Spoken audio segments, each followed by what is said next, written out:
Good morning and thank you for joining us today. It is our pleasure to welcome you to this presentation of the online platform resource for legislators. My name is Nina Eisen and I will be your moderator in today's session. For those of you not familiar with IRENA, the International Renewable Energy Agency is an intergovernmental organization mandated by countries around the world to promote the widespread adoption and the sustainable use of all forms of renewable energy. IRENA currently has 143 members, and around 30 states are in the process of becoming members. It is clear, policy is key to lowering barriers and creating opportunities for the uptake of renewable energy.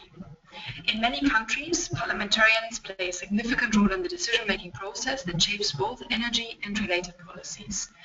The IRENA Secretariat is therefore starting to engage more systematically with members of parliament. With this engagement, IRENA tries to increase the awareness among legislators about the benefits of renewable energy.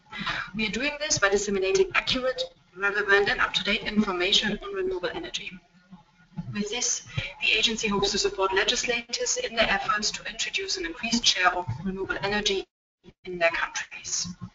My colleague Marina de Blonay will provide you with a few more details on IRENA's engagement with legislators. In support of this aim, IRENA has issued the first edition of its review for parliamentarians. This digital publication, in the form of a periodic brief, compiles relevant renewable energy information and knowledge tailored to the specific interests of legislators.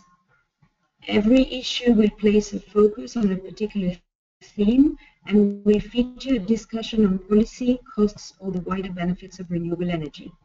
Its point of view section is offering a platform to legislators to share their view and experiences. On 15 January 2016, the day before the 6th session of the Annual Assembly of IRENA, the agency will host its first Legislators Forum in Abu Dhabi. The meeting will be a unique opportunity for legislators to discuss the transformation taking place in the international energy system and the way forward in the direct aftermath of the COP21 in Paris. Through expert presentations as well as peer-to-peer interactions, legislators will be invited to examine and discuss current renewable energy topics and trends that are of specific relevance to them. The creation of effective policy instruments and frameworks will be a central component of the agenda. If you have not done so yet, for the meeting, we invite you to register your interest with the IRENA Secretariat via legislators@irena.org until 3rd November if possible. Today's webinar will assist you in finding renewable energy data through resource. Research country-specific details such as renewable energy policies and potentials, and search through the IRENA database for the latest publications in your field of interest. Before I hand over to our panelists, let us give you some practical advice. We would like to encourage everyone to participate in today's session by asking questions. To do so, simply select the question panel on the right-hand bar and enter your question. We will be collecting questions throughout the webinar. If you would like to watch this webinar again or share it, we will send you a YouTube link via email. If we are unable to answer all of your questions during today's session and you wish to connect to our panelists, send your questions to legislators@irena.org and we will do our best to answer them. So without further ado, I would like to briefly introduce our panelists for today's session. Our speaker today is Stephanie Becker, who is the Associate Program Officer for Data and Information at IRENA. Since January 2014, she has been working in IRENA's Knowledge Unit, where she focuses on data and information management. Stephanie's activities include the Knowledge Gateway, data dissemination, and statistical analysis. Previously, she worked for the Canadian-German Chamber of Industry and Commerce in Montreal, Canada, where she was the Managing Director for the Regional Office for Quebec and Eastern Canada. I hope you all enjoyed the webinar, and with that, I would like to hand over to Stephanie, who will give you a live demonstration on resource. Thank you very much, Marina, and welcome to all of you to this webinar on resource. As Marina mentioned, I'm an Associate Program Officer in Irene's Knowledge Unit, working mostly with renewable energy data and information. I'm very pleased to be able to guide you through our latest knowledge product, the resource, as you can see also on your screen, Renewable Energy Information and Data Platform. What I will try to do throughout my presentation is to showcase how we can deduce useful renewable energy information for your daily work in support of the legislative process you're involved in by using this platform. My presentation will be structured in 4 parts. The first part will deal with a short overview on Irene's knowledge strategy overall. And then in the next 3 parts, I will give you a practical overview and showcase how you can use the knowledge platform as a library, as information hub on specific countries, and also if you're interested in data and statistics. So why do we need renewable energy knowledge, and what does Irene do to promote renewable energy knowledge in the world? As you might know today, a lot of countries have set ambitious targets for their own renewable energy future. Our latest publications on renewable energy targets showcase that we have overall 144 countries that have targets and policies in place to promote renewable energy. Also recently in New York, the Sustainable Development Goals were put in place, and particularly Irene's work focuses on the Sustainable Development Goal number 7, and that deals with doubling of the share of renewable energy by 2030, energy access for everyone by 2030, and increasing the share of energy efficiency around the world. However, there are still technical and non-technical challenges, slowing down deployment and preventing investments to get up to the scale required for renewable energy deployment, which is also, of course, related to missing information in the sector. For instance, if you take the finance sector, there's still a perceived risk of financing renewable energy, since the lack of information or transparency of information is missing. Hence, there's a strong demand to create more public knowledge and awareness for renewable energy, and also create a hub that provides access to trusted, accurate information. This information might also be crucial for you as decision makers and will be of relevance in your daily work as legislators. Improving the relevance and the accuracy of renewable energy information is one of the main objectives of Irene. And as such, also the Renewable Energy Information and Data Platform resource was launched at our assembly in January 2015. The intention of resource is to provide an online access free of charge to dynamically capture and illustrate renewable energy growth patterns. Resource links to all Irene's knowledge and the entire Irene's Irene's library, and provides information to all topics related to renewable energy. And this is what I will demonstrate to you in the next part of this presentation. So first, if you look, and we'll go into the, let's say, more practical part of this presentation. If you look at your screen, you will see the interface of resource, which will perhaps remind you of Google itself. So you will see a search bar in the middle.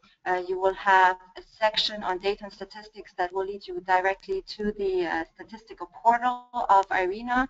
You have a section that is related to country profiles and a section that is related to renewable energy information. So here we have information on, for instance, solar energy, hydropower, ocean, bioenergy, etc. So what I will do is we will first look at the first functionality of resource itself, which is the library. So we will start with a simple query. For instance, if you are interested in solar and what information Irene has, particularly on solar. So you will type in the query solar in the search bar, and you will see here the search results that appear. So basically a catalog of publications and information that we have on solar energy.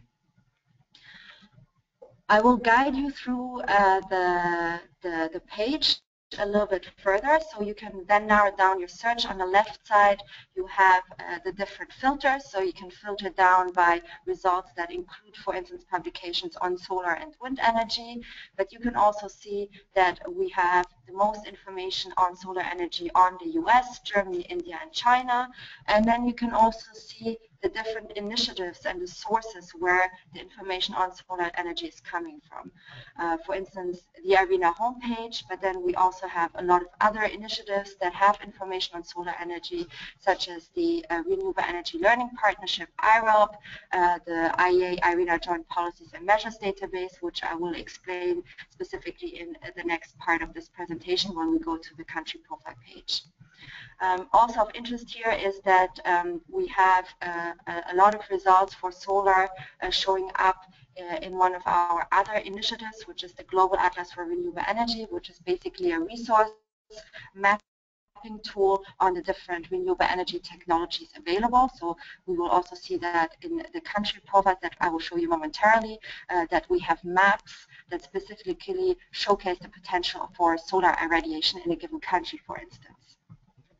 And then lastly, perhaps I will not go through all the initiatives, but please feel free also if you have any questions to either contact us or ask your question throughout the webinar, is the REMAP 2030 initiative.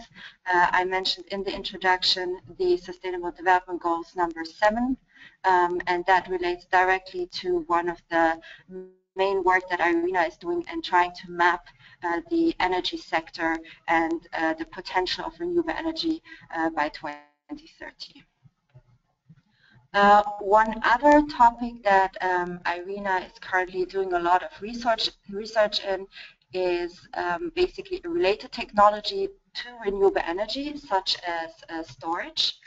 And then here again, you will be able to see that we have come up with quite a lot of numerous publications that relate to storage, whereas the main publication that we released is the second result you see on this page is the report on battery storage in 2015 that will showcase and explain to you a little bit more how renewable energy and storage can interact. I clicked here on the little thumbnail to show you the preview of the publication, which is a nice little technical feature that we included where you can see the table of contents of the publication, and that might also affect the search and the relevancy of the search that you're doing. Lastly, since you might be the most interested in policies or targets or legislation that is related to renewable energies, you can also query directly policies, and you will see all the publications and information that Irene has directly linked to policies. One of our latest work that we did is basically policy briefs on Latin America. So that might be of interest if you are working with Latin America or you're interested in seeing also how renewable energy policies are developing in Latin America. So we have here a compilation of briefs on each Latin American country. So this gives you an overview on the, let's say, the basic structure of resource when it comes to the library and the search results and queries. The second functionality of resource is really dedicated to giving an overview on renewable energy deployment in a given country. So here we have made a map where you can select a country while you hover with the mouse over the given map, or you can select a country from the drop-down menu. So for the purpose of this webinar, we tried also to see which geographical area we will cover. So we decided to cover one country in Europe and one country in Asia. So the first country that we selected, and this is just to give you an example, we have information on renewable energy for 193 countries. So you can select any country you want after this webinar and see what kind of information you can find. So here we are on the country profile page of Belgium. You will see on the right section that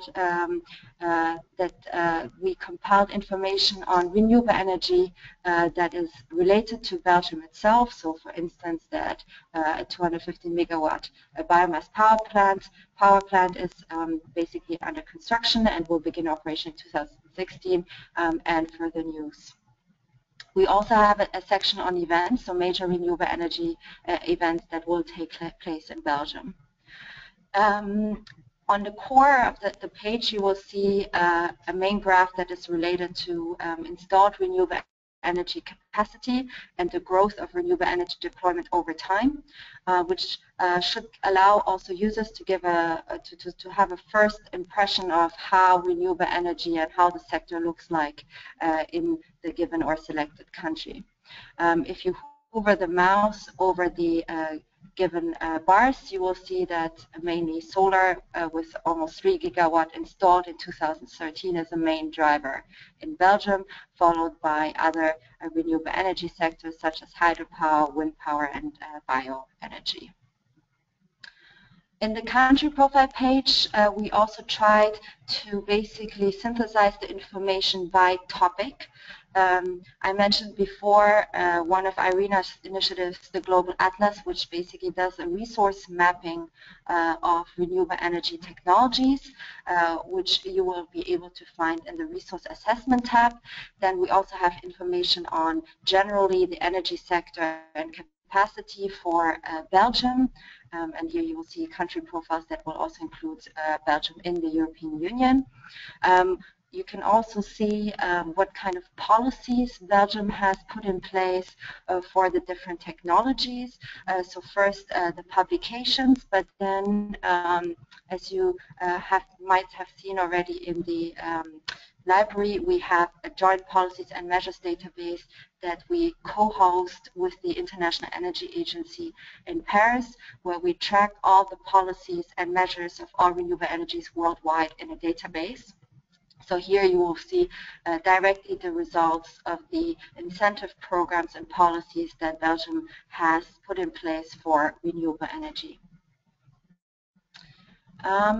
You will also find information on finance, such as costs of renewable energy related to Belgium in the country profile page, and the scenarios until 2030, so the evolution of renewable energy growth patterns for reaching the main sustainable energy for all and SDG 7 targets. So that would close the first example for the country profile page.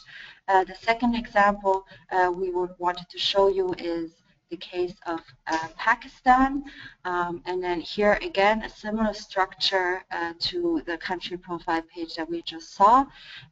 With the news, the events, you will see here that we have a little bit more information because Asia, Africa, and Latin America are one of the core regions Irene is doing some work in when it comes to renewable energy mapping on the maps. So you see, for instance, the solar potential, wind maps, etc. Then again, the country profiles for Asia that covers more general information on the energy sector, the different policies Pakistan has for renewable energy deployment, for instance, net metering policies, but also a lot of other interesting policies such as for biogas and biomass. On the financial side, we have quite an interesting publication on mechanisms to foster renewable energy deployment in developing countries that also include Pakistan. And then for Remap 2030, Pakistan is one of the countries that we also analyzed. So for the country profile pages, we showed you Belgium and Pakistan. That gives you quite a good overview on what kind of information Irene has given or specifically related to a given country. If you're interested in more numerical data and statistics, we also have our resource data portal where you can find on the right side different topics that relate to renewable energy. So just to give you an example, we have what we call dashboards, or also statistical data on power capacity, education, levelized cost of electricity, employment, investment trends, education, etc. So what I will try to do here is very shortly to walk you through the most relevant dashboards for your work. So you can also get an impression what kind of information you will be able to find in resource. So in the power capacity statistics dashboard, you will see that we have the most up-to-date data for 190 plus countries in the world when it comes to capacity statistics. What is quite of interest is, and here we have a ranking of the 10 most important countries when it comes to renewable energy deployment, with China in first place, followed by the United States and Brazil. But you can also have a top 10, for instance, by technology, and you will have the filters on the right side, such as for bioenergy. You can also filter it down by sub-technology. So for instance, if you're interested in liquid biofuels, you will see here that Italy is the leader. But then also you can see the different and filter by different regions. If you are more interested in, let's say, charts that are related to a country and an overall overview of technologies, we have another visualization that will show you the overall growth of renewable energy over time from 2000 to 2014. Here again, you can, for instance, filter by region. So let's choose, for instance, Asia, and you'll see the growth of Asia over time. We also decided to give the users the ability to compare countries and the growth of countries on different levels. So if I select, for instance, China and India, you will see the combined growth of these countries over time. So that gives you a short overview of the capacity data that we have. If you have any questions, please feel free to answer, to ask in the meantime.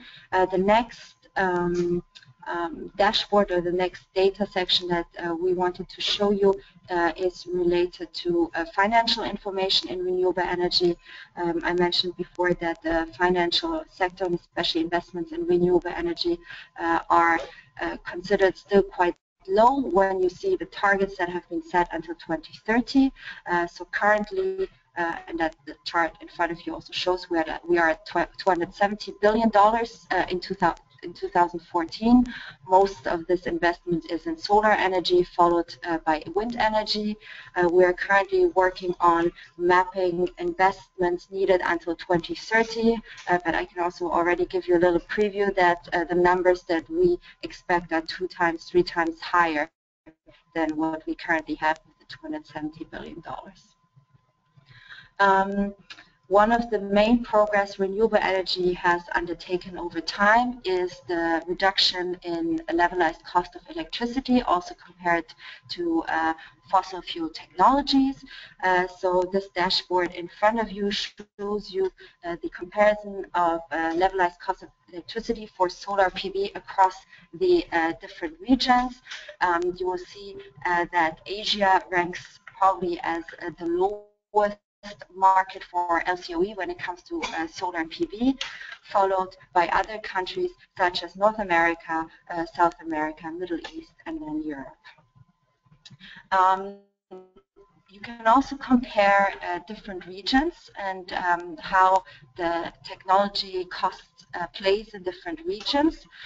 So again, if we select, for example, Asia here, you will see not big surprise that hydropower is still has the lowest LCOE cost, followed by onshore wind, biomass, and geothermal energy. So we covered the energy sector with the capacity dashboard. We covered the financial investment sector with the investment and LCOE dashboard. But we also work a lot when it comes to socio-economic indicators of renewable energy, which are also an important factor when influencing policies in renewable energy. Some of you might have read that the latest numbers Irene released in renewable energy employment amount to 7.7 million jobs, up 0.7 million from 2013 with 6.5 million jobs. Most of the jobs or employment in renewable energy that Irene accounts for are in solar PV with 2.5 million jobs, followed by liquid biofuels and wind energy. Of these jobs, most of the jobs are in China with 3.5 million. In the Remap 2030 scenario, we try to analyze how many jobs we will need until 2030 to basically also account for the rapid increase in renewable energy deployment. And the current number that we have in our publications and our analysis is at 16 million jobs. So you see here that there's still a big gap between current employment and future needed employment to basically reach the 2030 targets. This also implies that renewable energy education will have to increase over time. Our Renewable Energy Learning Partnership, IRLP, summarizes in a database all the renewable energy classes and courses worldwide. So this gives you a little bit of an overview on where and which regions feature the most prominently when it comes to renewable energy courses. No surprise here, Europe as #1, followed by North America and Asia. But if you remember that I just mentioned the number of renewable energy employment in China at 3.4 million, this also means that Asia, or specifically countries that have high renewable energy growth rates, will have to also scale up education programs. We saw the education by region. We also analyzed the education by topic. The largest share of renewable energy courses are accounted for in multi-technologies, which simply means that it's more than one renewable energy technology, so it's a course on, for instance, wind and solar energy. But then the second highest ranking education we analyzed is in solar energy, and followed then by a really big gap in wind energy. So for the data section, that covers more or less the short data overview that we have. On the right side in the menu, you can see the different other dashboards or data that we have. We are adding to these continuously, so please look at this every 2-3 weeks, since we're updating the numbers on a regular basis. So I will hand it back to my colleague Nina for questions. Thank you, Stephanie, for your presentation. I'm now opening the floor for any questions that you may have. And I see actually that we did already receive a number of questions, and maybe I can read out one of them and combine it with another one. There is a question that relates to how the data is updated on a per country basis. How accurate is the data? Because it seems there's a concern that legislators need to always rely on very accurate data, obviously. So the question is, how do we collect it, and how often do we update our data? Okay, that's a very good question, and a question also that Irene gets fairly often. The collection of data differs from the topic. So perhaps I will explain a couple of examples and then also mention a little bit about accuracy and transparency and reliability of the data that we collect.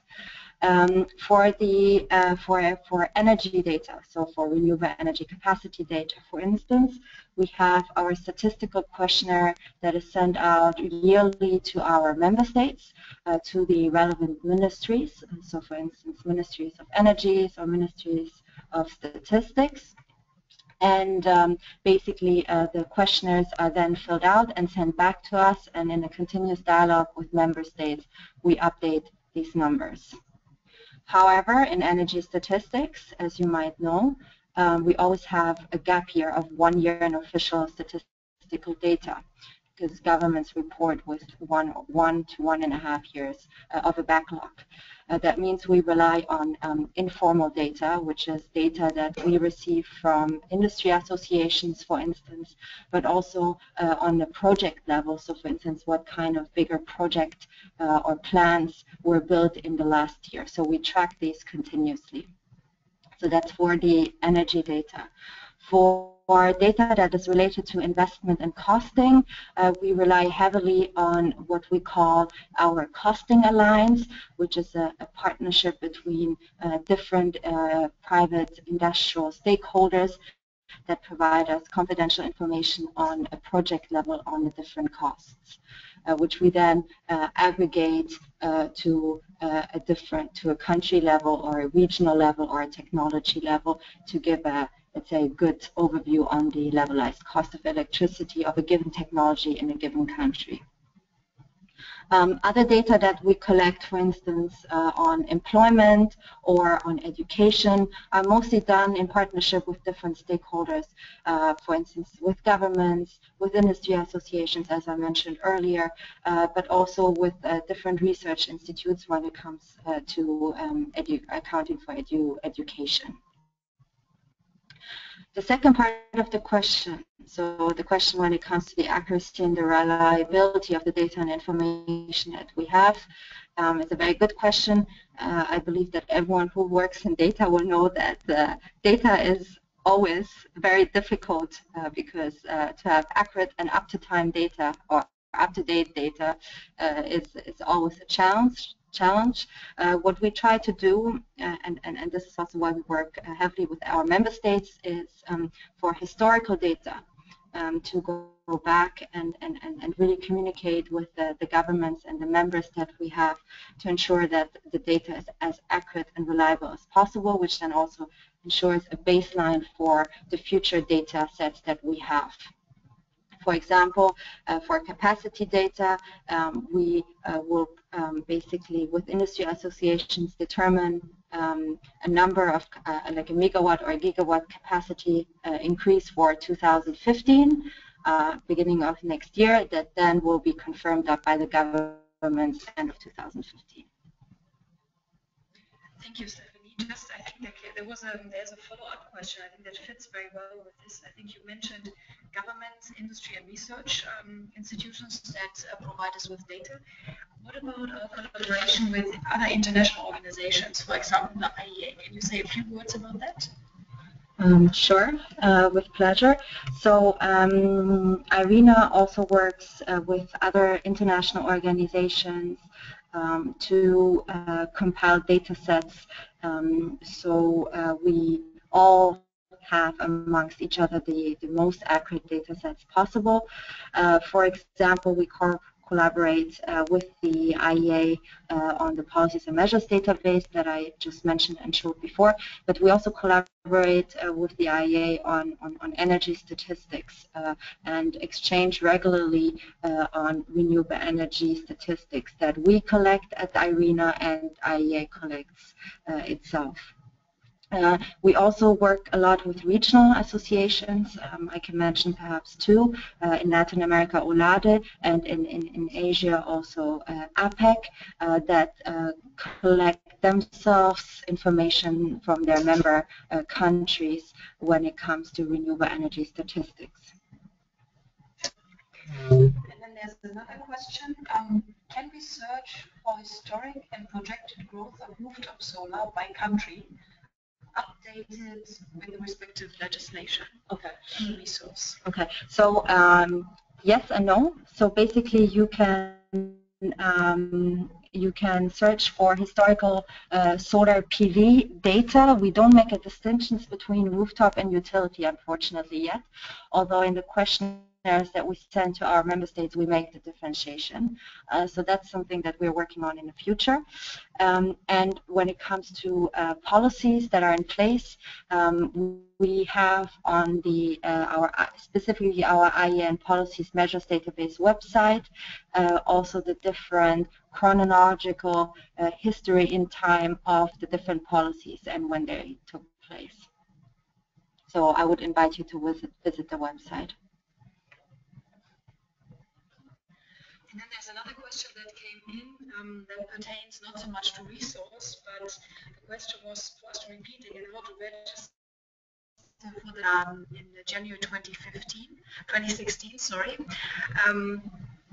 We encourage all legislators to send us their expression of interest to participate in the meeting as soon as possible, because we are in the middle of planning and we would need to know at some point how many are interested in participating. This is the very first meeting that Arena is hosting. It is, as we mentioned, back-to-back with the Arena Assembly, and we are targeting all members of parliament that are interested in renewable energy, and we would encourage you to send us your expression of interest to legislators@arena.org as soon as possible. And then there is another question on renewable energy training courses for Africa.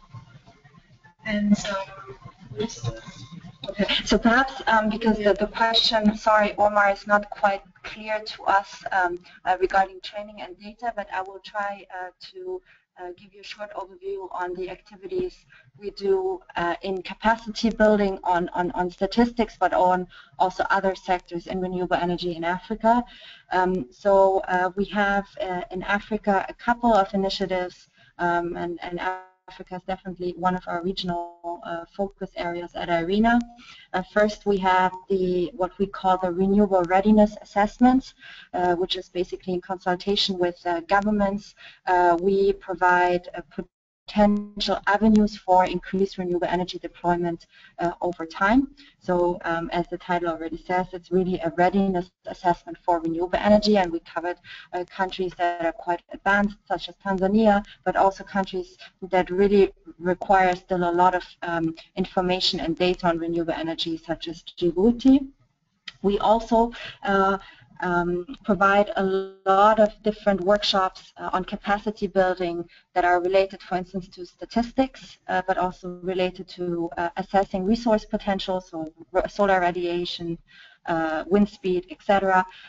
Last year, we also had quite a big initiative for solar installers in Africa, and currently we're working on an initiative which is called the African Clean Energy Corridor, which basically will allow governments to and specifically utilities to have increased information on how to promote their grids in favor of increasing renewable energy shares in their overall energy mix.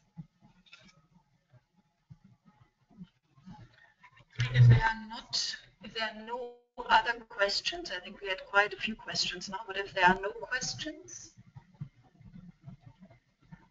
then I would say before we conclude today, I would like to encourage you to complete a short survey about today's webinar, because that will help us improve our webinar series in the future.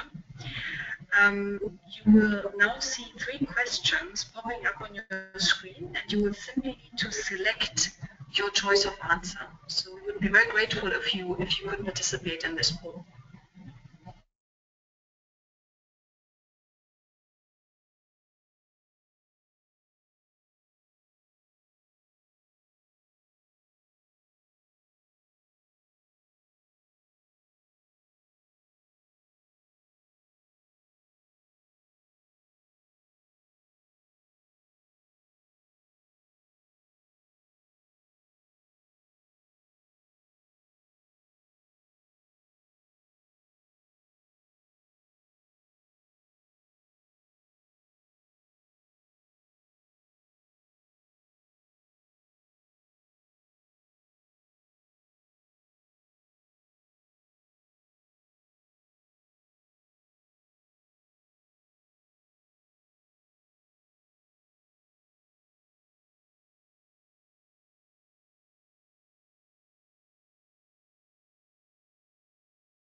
Thank you very much for your feedback, and thank you especially for participating in the webinar today. And please do not hesitate to be in contact via legislators@arena.org in the future. Thank you very much.